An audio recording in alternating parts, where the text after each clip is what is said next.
All I can say is welcome to Russ Can Fly, and I got something exciting to tell you once I get in the air. Woohoo! Perfect.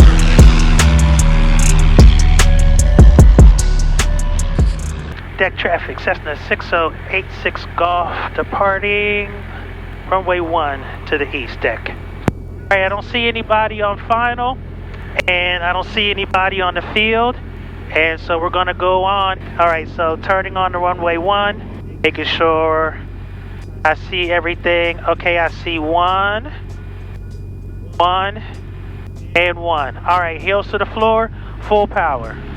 Alright, engine instruments in the green, oil temp, oil pressure, suction, all look good. Airspeed is coming alive. And we're off. Alright, so this is going to be exciting. Now, unfortunately, my cameras may die on me, but it's an exciting thing for sure. So, let me get up to 1,000, make this turn out to the east, and we'll talk about what's going on with this flight. Deck traffic, Cessna 6086 Golf, right crosswind, turn out to the east, last call deck. Alright, so climb checklist, I'm climbing out nice, mixtures full ridge, power's where I want it, taxi landing lights, come off. Alright, so I think what I'm gonna do is skirt over here. Okay, so see that out in front of me there? I don't want to get sandwiched, so I'm gonna come out here a little bit more. That's one thing about 86 Golf. This plane likes to climb like crazy. I've seen this thing climb 1,400 feet a minute. Especially on cold days like this thing can climb like crazy. Alright, so as I climb out here and make my way, I want to tell you that with this flight, I am now a 200-hour pilot. Yes, I have logged 200 flight hours since the day I took my first flight lesson. So if you go all the way back, and the video's terrible. I'll be the first to admit the video's terrible because you just see the back of my head. But that first flight lesson, I mean, and I'm not even counting my discovery flights, but that first flight lesson was my first flight hours, and that began this journey. I am now a 200-hour pilot, and I am just so excited by that. I mean, it's unbelievable. 200 hours of flight time. Now, it's funny, when I hit 100 hours, so the reason why you didn't see a video about my 100 hours is because I was still in training. And when I hit my 100 hours, I didn't even realize it because I was still training. And people want to say, well, wait, you were still training and you had 100 hours of flight time? Yeah, I did. Why is that, Russ? Oh, I'm so glad you asked. Well, one of the things that happened, the unfortunate things, is during COVID, my training just basically shut down. And at that point, I had, I would say, somewhere in the neighborhood of maybe 60, 65, 70 hours, somewhere in there. I was making progress, was frustrated, making mistakes and all that kind of stuff, but was still, on a steady progression. Then COVID hit, and it was like almost all bets are off.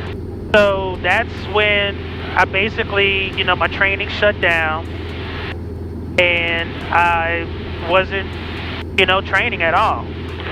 And I think it was about like 2 months or something like that. Now here's what I'm going to tell you about flying. Flying is a muscle memory type of activity, because the things that you do when you're flying, the fine motor skills, they seem to get lost so quickly. And so it really set me back. I mean, it was almost like those 60 hours were nothing. Now, I will say the first flight after not having flown for a month, wasn't too bad. I was good with the right rudder input on takeoff because of the left turning tendencies, all that kind of stuff. So my basics were good, but man, the landings, the maneuvers, oh my God, steep bank turns. It was a no. It was a no.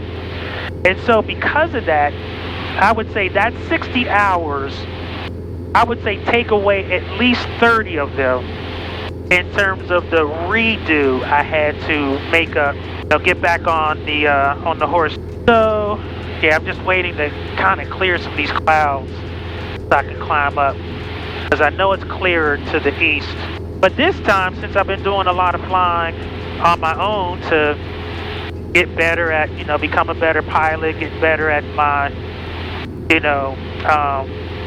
different aspects of flying, the straight and level, that kind of stuff, I have crossed the 200-hour threshold. And the one thing that I will say is that I really appreciate all of you, because you guys made, all of this possible. All right, yeah, so once I clear this last cloud, I think I can climb up to 5.5. Yeah, so I had to really think about all of the different milestones, all of the things that I've been able to accomplish over the years, all of the fantastic experiences.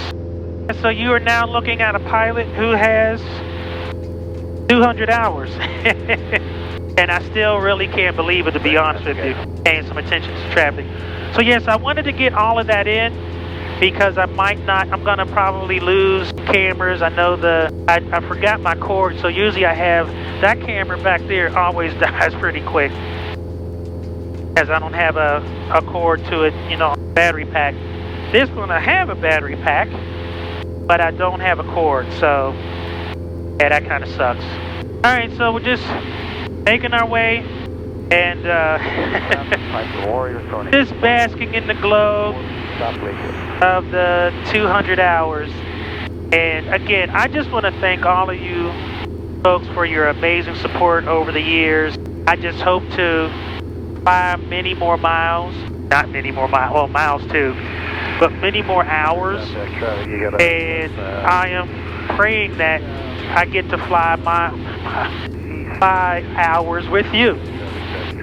So all of the stuff that you're doing to support the channel, that's what that's going to be all for. And yeah, it can be scary, I'm not going to lie to you, but once you get used to it, once you're up here, it's just such an amazing thing. It really is. I mean, just look at this view.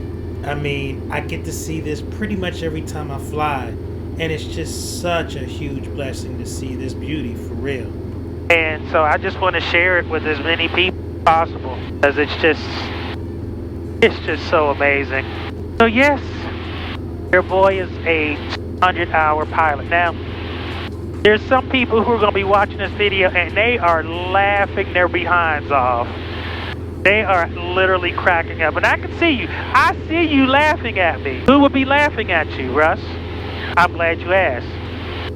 There's probably a pilot on here that has like 10,000 flight hours, or 8,000, or let's just put it this way, thousands. Like they probably got to the point where they don't even keep a logbook anymore. They probably they fly. The only logbooks they keep are for their airplanes, the hops times, so they know when to do their oil changes and stuff. But in terms of keeping a logbook for themselves, they've been like, pshaw, that is beneath me. I don't need to do that anymore. I don't know why I'm changing. I don't know why I'm talking like that, but just trying to a haughty accent. You are beneath me. You are a babe. And so here's what's really true. So from, I think it's like, I can't remember what Victor Castro said. He is my pilot big brother, pilot extraordinaire. He's a commercial pilot, probably thousands of hours himself. But he said something to me that was really sobering, and I'm going to actually make sure I always pay some attention to. But he said something like, between 200 and 1,000 hours a week, you get, you become dangerous because you become complacent. I got this. I can do this, I'm the man, you know, all of that kind of stuff. And so my next flights are going to be focused on fighting complacency, or fighting that, okay, I got 200 hours, you know, I can do this. This ain't nothing. What? You know, nah, brother. I'm actually going to be even more humble, more focused on safety and those types of things because of that issue. So that's something that's on the radar screen. So just know, until you hear me say I have 1,000 hours, and then even after that. But once I get to 1,000 hours, I will be, I think, hopefully out of that zone of complacency and just a good pilot that can kind of handle stuff and still maintain my humility. But right now, I consider myself that dangerous teenage driver who is no longer afraid. Like, remember, for all of you who had children and you had to teach your kids how to drive, remember how safety, they were on the wheel and they were basically, the foreheads almost touched the dashboard, and they were so scared and they drove so slow. Then they get a year in and you ride with them and it's like you're white knuckling it, because it's like, there is this thing called a brake, there is this thing called a turn signal. You know, you could still like be safe and not want to kill people. Doylestown traffic, Cessna 6086 Golf, about 10 miles west of the field, inbound for runway 5, Doylestown. Anyway, yeah, so this flight has been exciting. I've reached a major milestone, and see something happening with this instrumentation, and obviously I am off track. Again, I got full left deflection on both needles. So, and then I still see this 1.9 with an arrow in the Garmin. Who knows? Who knows? I surely don't, but I will learn. And Doylestown traffic, Cessna 6086 Golf, 5 miles west of the field. I'm gonna do a left downwind for runway 5, Doylestown. So let me prepare for landing. So push my brakes. Brakes feel good. Carb heat is already on. Mixture is full rich. Fuel tank is on both. Trim is where it needs to be. Gonna turn on my taxi and landing lights. It's almost gonna be like a base to final turn here. Come on, Mr. 200-hour pilot. All right, second notch of flaps. And Doylestown traffic, Cessna 6086 Golf, turning final for runway 5, full stop, Doylestown. All right, Mr. 200 pilot, let's see what you do on this landing. So sometimes talking smack is not a good idea, because sometimes it catches up with you. Watch what's about to happen.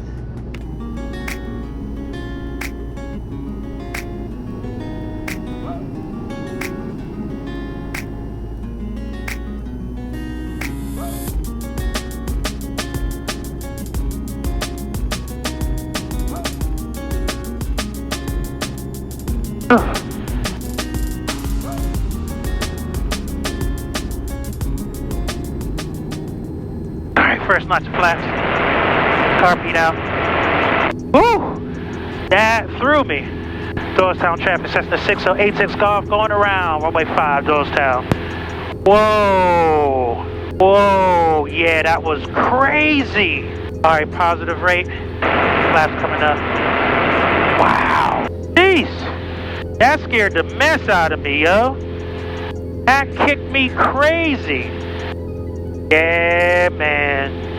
Just as I was coming in and I was getting ready to touch down, I got this strong left crosswind gust that like pushed me off of center line of the runway. And I mean, man, that was nuts. That wouldn't have been good. That wouldn't have been good. If I would have touched down, no, wouldn't have been good. Boom, hands off sweaty. Oh my gosh, man. Wow. On center line.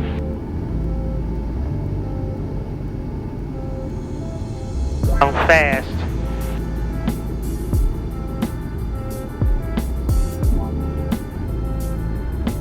Ah.